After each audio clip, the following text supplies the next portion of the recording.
43e session ordinaire des chefs d'État et de gouvernement de la CEDEAO. Les travaux s'achèvent cet après-midi. Juste après, le président Alassane Ouattara se rendra à Lomé, au Togo.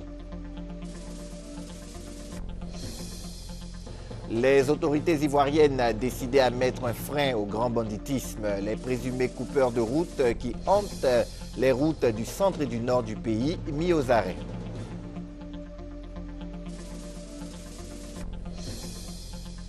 Et puis aujourd'hui, 18 juillet, Nelson Mandela célèbre son 95e anniversaire. Des manifestations ont lieu aux 4 coins du monde. Madame, Monsieur, bonjour et merci de nous rejoindre sur RTI 1 pour vous informer. Le président Alassane Ouattara se rend aujourd'hui même à Lomé, dans la capitale togolaise. Il va rencontrer son homologue Faure Eyadema. C'est du Nigeria que le président de la République part au Togo. En attendant, il prend part à Abuja à la 43e session ordinaire de la conférence des chefs d'État et de gouvernement de la CEDEAO. La paix et la sécurité dans la sous-région ainsi que l'intégration sous-régionale sont à l'ordre du jour. Retour sur la cérémonie d'ouverture qui a eu lieu hier avec Jérôme Kofi Aboula. C'est le président de la République de Côte d'Ivoire, Alassane Ouattara, qui, en tant que président en exercice de la CEDEAO, a ouvert les travaux de la 43e session ordinaire. Le discours prononcé à cet effet se voulant intégrateur, le président Alassane Ouattara a salué tous les efforts entrepris en vue du développement des États africains, appelant surtout à la consolidation de ces efforts face au terrorisme toujours menaçant. Il a souhaité la mise en place d'une politique de défense, d'adaptation, avec le soutien de la communauté internationale. Nous devons accélérer en notre sein la mise en place d'une politique et d'une capacité de défense adaptée aux menaces du moment et enrichie de notre expérience au Mali. C'est dans cet esprit de solidarité que je souhaite que la conférence de Paris sur la sécurité prévue en décembre prochain contribue au renforcement des capacités africaines et à l'émergence d'un réel partenariat entre l'Afrique et l'Europe en matière de défense. La communauté internationale doit continuer de soutenir nos efforts au Sahel en mettant en œuvre de manière coordonnée et concertée la stratégie Sahel des Nations Unies et en renforçant les synergies entre les différentes initiatives consacrées à cette zone. Outre le président de la République de Côte d'Ivoire, Alassane Ouattara, qui a été précédé par le président nigérien à l'occasion de son allocution de bienvenue, plusieurs autres intervenants se sont succédés. Le président de la commission de la CEDEAO, Désiré Kadri Ouedraogo, le représentant de l'Union africaine, Pierre Bouyoya, ainsi que celui de l'Organisation des Nations Unies, Saïd Gunit. Tous, ils se sont félicités de ce qu'il convient d'appeler l'architecture collective de paix et de sécurité en cours. Cela en mentionnant tout ce qui est mené pour conduire à bon port les élections prévues au Mali, en Guinée-Bissau et au Togo, pour ne citer que ces pays-là. Et le président ivoirien, par ailleurs président de la CEDEAO, a appelé au respect de la date de la présidentielle au Mali. Une élection qui se fera le 28 juillet prochain avec finalement 27 candidats au lieu de 28 après le désistement de Tébile Dramé. Selon ce dernier, les conditions d'une élection crédible ne sont pas réunies pour le 28 juillet prochain. L'ambassadeur d'Israël en Côte d'Ivoire, son Excellence Béni Omer, quitte définitivement son pays d'affectation. Il fait donc ses adieux aux autorités ivoiriennes et leur promet de toujours travailler au renforcement de la coopération entre la Côte d'Ivoire et Israël. Alvorassa. Les relations entre la Côte d'Ivoire et Israël se portent bien, même très bien, ont reconnu le ministre d'État, ministre de l'Intérieur et de la Sécurité Ahmed Bakayoko et l'ambassadeur d'Israël en Côte d'Ivoire, Béni Omer, qui rentre définitivement dans son pays. Ces relations d'amitié vont se renforcer au niveau des affaires. Les projets dont on a parlé, il y a un projet d'énergie. Il y a une société israélienne qui va bientôt construire une centrale de production d'électricité d'envergure de 370 MW à Sangon. Je pense que c'est une bonne nouvelle pour l'indépendance énergétique du pays, mais non seulement du pays, parce que le président de la République a cette vision que la Côte d'Ivoire devienne un hub régional pour l'Afrique de l'Ouest et pouvoir fournir de l'électricité, de l'énergie aux voisins comme le Mali, le Burkina Faso, la Guinée, le Libéria et autres. Au nom du Premier ministre Daniel Kablon-Duncan, le ministre d'État, ministre de l'Intérieur et de la Sécurité Ahmed Bakayoko a dit qu'en plus des secteurs énergétiques, les échanges vont s'accentuer les jours à venir au niveau de l'agriculture, de la télécommunication et des infrastructures. Le plan national de développement PND 2012-2015 expliqué aux diplomates ivoiriens. Il s'agit pour le ministère d'État, ministère du Plan et du Développement de vulgariser ce PND afin qu'il devienne la feuille de route des officiels ivoiriens. Les explications d'Honorine Agnigori.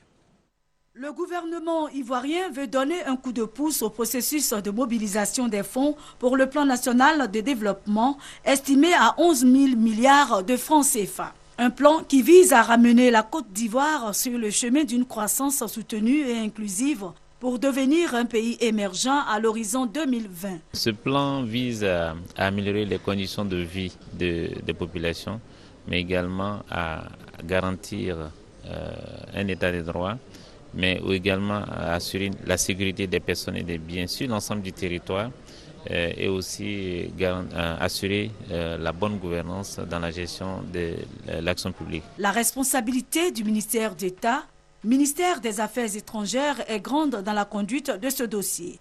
En plus de l'exécution des actions relevant de sa compétence, il est appelé à appuyer les initiatives de recherche de financement du dit plan à 60% sur les 11 000 milliards prévus. La présence massive des diplomates à cet atelier a un double sens. Elle est avant tout la manifestation de l'adhésion de ceux-ci à la nouvelle orientation donnée à la diplomatie ivoirienne par le chef de l'État, avec pour animateur principal son Excellence M. Charles Dibi Kofi, notre ministre de tutelle. Elle est aussi la preuve de leur engagement à mettre leur expertise au service de la vision politique du président de la République, diriger notre économie au rang des économies émergentes en moins d'une décennie. Résultat attendu, l'amélioration des conditions de vie des populations par une relance économique durable de la Côte d'Ivoire. Concurrence et efficacité obligent. Les chefs d'entreprise ont besoin de partenaires appropriés pour développer leurs activités.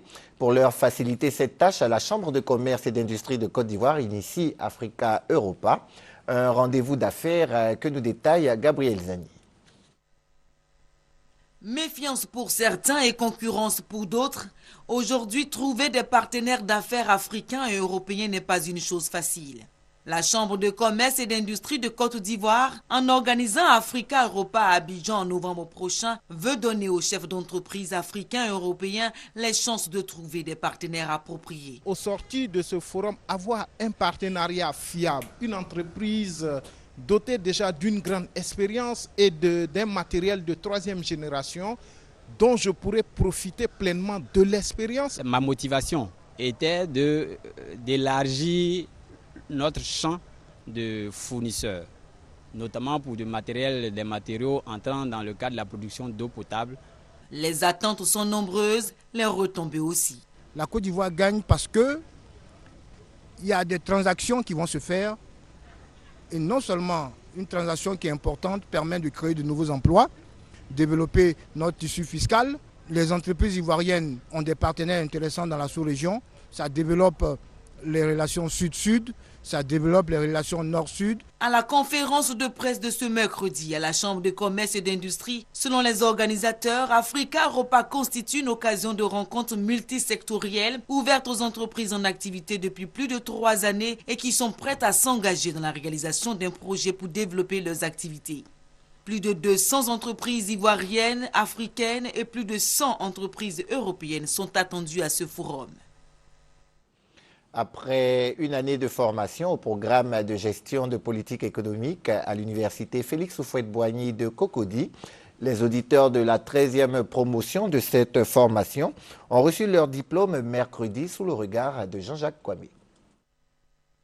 L'un des obstacles majeurs à l'amélioration durable de la situation économique des pays africains, c'est le manque de cadres bien formés aux techniques modernes d'élaboration, d'analyse et de gestion des politiques économiques. C'est pour trouver une solution que la Fondation pour le renforcement des capacités en Afrique, ACBF, a décidé d'organiser avec la Banque mondiale, à travers l'appui du gouvernement japonais, un programme de formation en gestion des politiques économiques. Le GPE, c'est un programme de renforcement de capacités des cadres des administrations de la sous-région ouest africaine. C'est un programme sous-régional qui est logé à l'université Félix Houphouët-Boigny et qui travaille au renforcement des capacités depuis maintenant 13 ans. Et pour la 13e promotion, ils étaient 41 auditeurs provenant des 8 pays de l'UEMOA, la Guinée et la Mauritanie, à recevoir leur diplôme en gestion des politiques économiques. Pour nos économies qui sont encore à la traîne, je crois que nous venons de recevoir une formation qui va nous mettre au devant de la scène, qui va nous permettre de bien décider, de bien discuter, de bien débattre avec les autres, afin que le flambeau de nos pays soit élevé pour que nous puissions relever le défi du développement. Le programme GPE en Afrique est présent dans 7 pays, dont la Côte d'Ivoire. 494 cadres de l'administration publique, parapublique et privée ont été formés.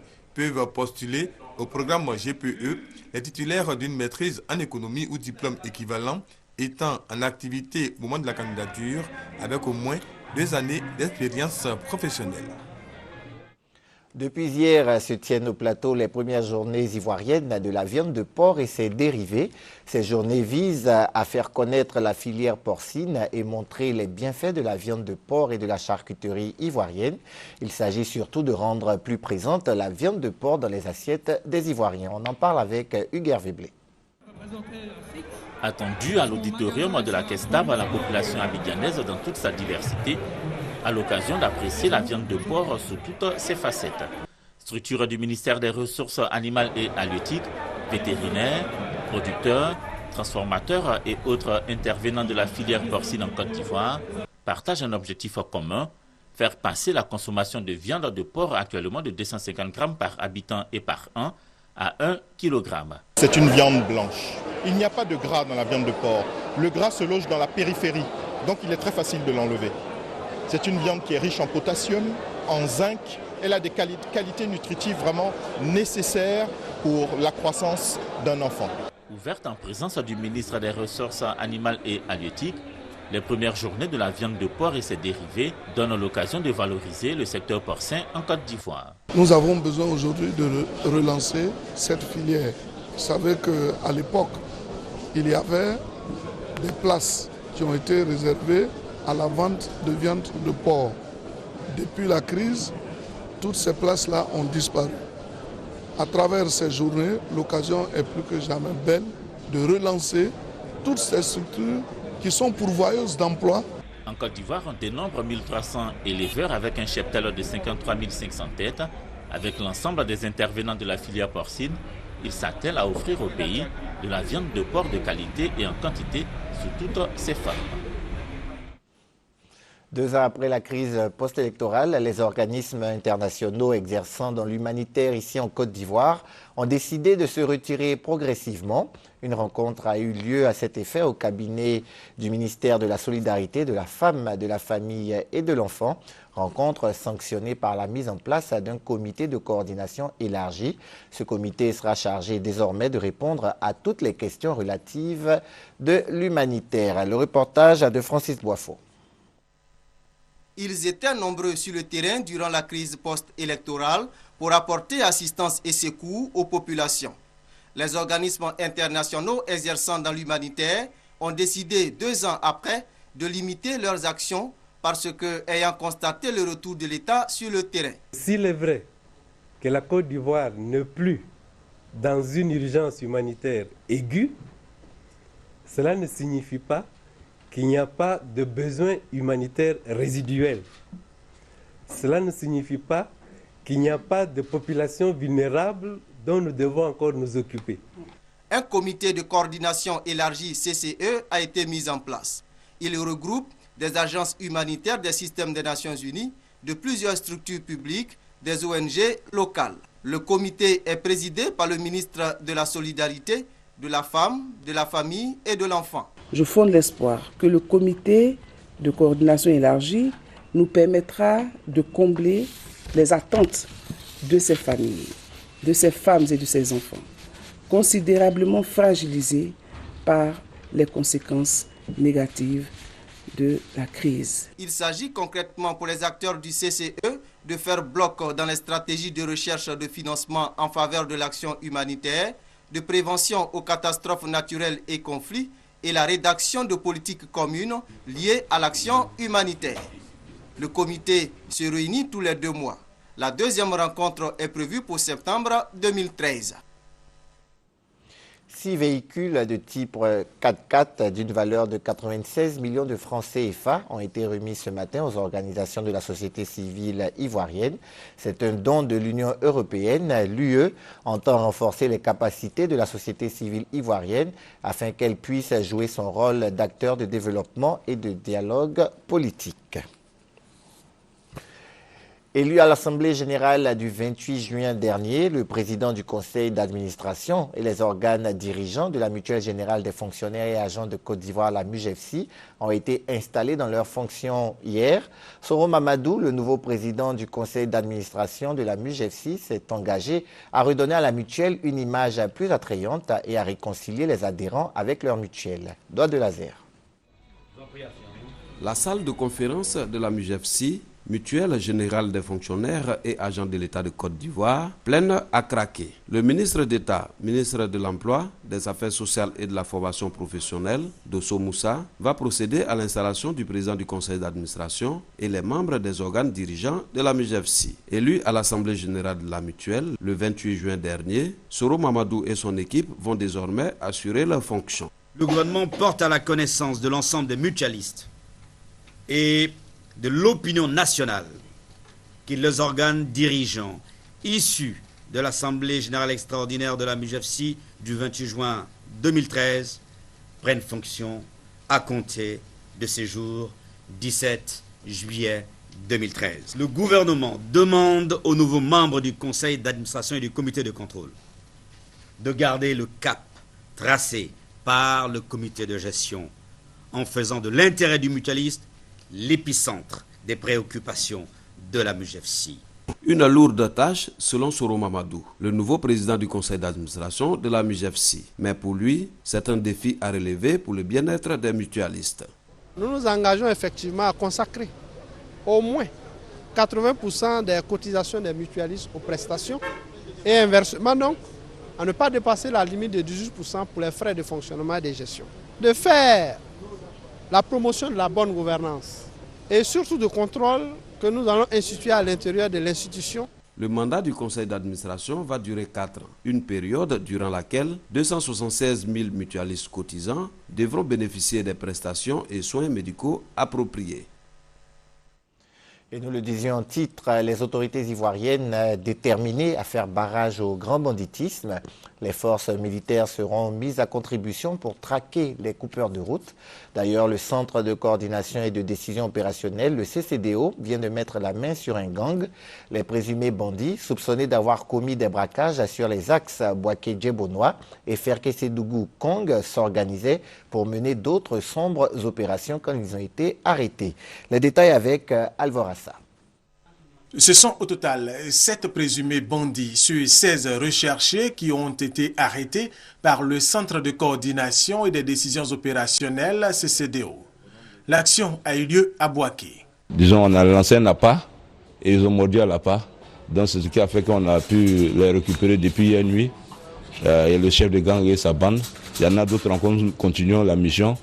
On a laissé d'autres éléments encore sur Boaké pour continuer la mission. Et c'est peut-être dans les 2 semaines encore, nous allons les dégommer tous. Ces présumés bandits sont Sanogo Ibrahim, ex-combattant selon lui, Mamou Diko, Doukouri Zakaria, Bari Alassane, Bari Amadou, Bamba Alassane, Sidibé Amadou. Ce sont les noms qu'ils nous ont donnés eux-mêmes. Les 6 derniers cités, selon le CCDO, sont des peuls bouviers qui seraient devenus des braqueurs de grands chemins. Les 2 dernières attaques avec le gang ont eu lieu sur l'axe Congo-Ferké-Sédougou au nord, Boaké-Djebonois au centre de la Côte d'Ivoire. Le reste de la bande est recherché par le CCDO. En attendant, ceux qui viennent d'être arrêtés seront mis à la disposition du service des enquêtes de la police ivoirienne. Nelson Mandela a 95 ans aujourd'hui. Hospitalisé depuis 6 semaines, il aurait fait des progrès remarquables ces dernières heures, selon sa fille Nzizi. Depuis 2010, le 18 juillet, jour de l'anniversaire de l'icône de la lutte anti-apartheid, a été déclaré Mandela's Day par les Nations Unies. La journée d'aujourd'hui est donc consacrée à la lutte contre les injustices et chacun d'entre nous est appelé à consacrer 67 minutes de son temps pour une bonne action. 67 marque le nombre d'années de lutte menées par Nelson Mandela. Hervé Blé. Entre doute et espoir, la communauté internationale et les Sud-Africains en majorité célèbrent les 95 ans de Nelson Mandela. Beaucoup plus que lors des célébrations précédentes, les prières de ce jeudi sont dites pour que guérisse le héros de la lutte anti-apartheid qui est entre la vie et la mort depuis des semaines. De l'espoir qu'il sorte de la période critique, le communiqué de la présidence sud-africaine de ce jour anniversaire en donne, évoquant l'amélioration régulière de la santé du leader de la lutte anti-apartheid. Le séjour à l'hôpital de Madiba n'entame à rien la célébration du Mandela Days, jour international d'hommage à l'icône de la lutte anti-apartheid, décrété depuis 2010 par les Nations Unies. Le 18 juillet, en mémoire des 67 années que le héros de la réconciliation raciale a consacré à la lutte pour l'égalité dans son pays, chaque citoyen du monde est appelé à consacrer 67 minutes à une œuvre au service de la collectivité. Les Sud-Africains, les jeunes notamment, se sont engagés à respecter cet appel des Nations Unies tout en se relayant pour ceux qui le peuvent devant l'hôpital, non sans souhaiter à Mandela une guérison rapide et qu'il s'en sorte vite. Le sud-est de la Guinée est en proie à des violences interethniques depuis lundi. Des affrontements entre Guerzé et Koniaké, deux peuples de la ville de Nzérékoré, ont fait au moins 50 morts. La Croix-Rouge sur place a fait état de l'utilisation d'armes automatiques, ce qui expliquerait le bilan élevé. Avec les corps qui jonchent les rues, le risque d'épidémie plane. Et pendant ce temps, à Conakry, la capitale, les esprits de la classe politique sont focalisés sur les prochaines législatives, un scrutin pour lequel l'opposition veut conclure une alliance. C'est reparti pour le recensement des électeurs en Guinée. Après des mois de blocage, les partis se sont mis d'accord avec le pouvoir sur le calendrier électoral. Les législatives seront le 24 septembre. Peu de temps donc pour réviser les listes et pas de rallonge budgétaire. Les agents électoraux manquent de papier, de cartouches d'encre et les pannes électriques n'arrangent rien. On a des difficultés par rapport au matériel parce que c'est un peu lent et quand on enrôle un nombre trop élevé, on a des difficultés par rapport à ça. Ramadan oblige, il n'y a pas foule au recensement et au vu des pannes, il faut être motivé pour réussir à s'inscrire. Je me suis inscrit ainsi, mais pour prendre la photo maintenant, on me dit qu'il y a une panne technique là. Le problème est là, mais on me dit d'attendre le superviseur. Là, je suis là actuellement à attendre le superviseur. De leur côté, les responsables politiques accélèrent leur tractation en coulisses. Les deux grands partis d'opposition ont décidé de s'allier pour le scrutin. Nous sommes en pleine négociation au sein de l'opposition pour conclure des alliances, faire des désistements. Au niveau des circonscriptions, nous sommes en train de travailler pour qu'on ait le maximum de consensus possible pour qu'il y ait un candidat unique de l'opposition, en tout cas dans certaines villes. Dans les quartiers de Conakry, l'alliance entre Sidia Touré et Cellou Dalein Diallo est plutôt bien accueillie. Mais certains militants rappellent que cette stratégie a mené l'opposition à la défaite à la dernière présidentielle. Sidia Touré s'est rallié à Cellou Dalein. Mais ces militants n'ont pas suivi. Donc ici encore, lors de l'Assemblée, si on dit qu'ils vont s'allier, mais est-ce que les militants vont suivre? C'est la grande question. À 2 mois du scrutin, toute la classe politique est en ordre de bataille. Il faut maintenant que la Commission nationale électorale arrive à tenir les délais pour ces législatives déjà reportées plusieurs fois. Le reste de l'actualité sur le continent nous conduit dans le Maghreb, à commencer par l'Égypte, où le nouveau gouvernement de transition a prêté serment. En Égypte, le nouveau gouvernement a prêté serment. La cérémonie s'est déroulée devant le président intérimaire désigné par l'armée, Adli Mansour. Composé de 35 ministres, ce gouvernement aura en charge l'adoption d'une nouvelle constitution et l'organisation des législatives d'ici début 2014, avant de nouvelles présidentielles. Aucune personnalité affiliée à une formation islamiste ne fait partie de ce cabinet. Les frères musulmans qui appellent à la poursuite des manifestations de rue ont aussitôt fait savoir qu'ils ne reconnaissaient ni la légitimité ni l'autorité de ce gouvernement. Abdelaziz Bouteflika est rentré en Algérie. Le président algérien avait été hospitalisé en France pendant 80 jours à la suite d'un AVC. Sur ces premières images, on le voit en réunion à Alger avec de hauts responsables du gouvernement. À moins d'une aggravation de son état de santé, le président Bouteflika devrait aller jusqu'au terme de son mandat en avril 2014. En revanche, il ne semble plus être question qu'il rempile pour un 4e exercice. La succession est donc ouverte. 3 navires de migrants ont été interpellés au large des côtes de Sicile en Italie. Au total, ce sont plus de 350 hommes et femmes d'origine égyptienne et érythréenne qui ont été récupérés par les autorités italiennes et emmenés vers l'île de Lampedusa. Selon l'ONU, plus de 8000 migrants ont débarqué sur les côtes italiennes depuis le début de l'année, en majorité à partir de l'Afrique du Nord. Ailleurs dans le monde, l'actualité est marquée par la vague d'indignation et de colère qui s'est emparée de l'Inde après la mort par empoisonnement d'une vingtaine d'écoliers. Plusieurs parents en colère ont manifesté contre les pouvoirs publics en Inde, demandant des mesures contre les fonctionnaires après la mort de 20 écoliers par intoxication alimentaire. Des repas gratuits préparés dans des conditions sanitaires déplorables sont offerts aux élèves issus de familles démunies dans la plupart des écoles publiques des 29 États indiens. La cause des décès serait un empoisonnement au phosphate. Une huile de moutarde pourrait également être en cause. Les enquêteurs examinent des échantillons des repas.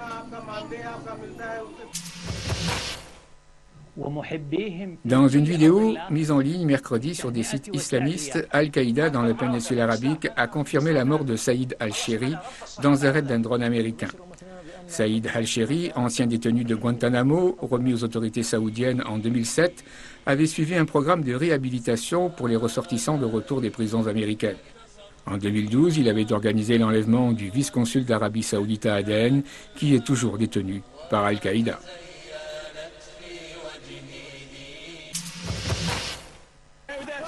Selon les Nations Unies, 5000 personnes meurent chaque jour dans le conflit syrien. Un conflit qui a provoqué la pire crise en matière de réfugiés depuis les génocides rwandais il y a 20 ans. L'ONU a recensé environ 1 800 000 réfugiés syriens dans les pays voisins. À l'intérieur du pays, 4 millions de personnes ont besoin d'aide, tandis que les agences humanitaires sont confrontées à des restrictions établies à la fois par le régime et les rebelles. Les Nations Unies ont suggéré de mener des opérations transfrontalières pour acheminer l'aide à l'intérieur. La Russie, principal soutien du président Assad, freine sur les discussions. Ouverture du procès en Italie de Francesco Schettino, le commandant du paquebot Costa Concordia, dont le naufrage avait fait 32 morts. L'ancien commandant est poursuivi pour homicide multiple, abandon de navire et dommages causés à l'environnement. Plus de 300 témoins et 250 parties civiles seront cités dans ce procès qui va durer plusieurs mois. Dans la nuit du 13 janvier 2012, le Costa Concordia, un navire de 114 000 tonnes, avait heurté un écueil avec 4 229 personnes à bord, dont 3 200 touristes. La compagnie Costa a reconnu sa responsabilité administrative, ce qui lui permet d'échapper à un procès au pénal. Et rendons-nous à présent en Asie. Un cargo nord-coréen venant de Cuba avec des composants de missiles a été arraisonné. À bord de ce bateau, sous des sacs de sucre, 240 tonnes d'armes non déclarées. Un convoi illégal de Cuba vers la Corée du Nord, arrêté aux portes du canal de Panama. On ne peut tout simplement pas permettre le passage de ce genre de matériel militaire sans le déclarer. Et surtout en le cachant, comme vous pouvez le voir ici.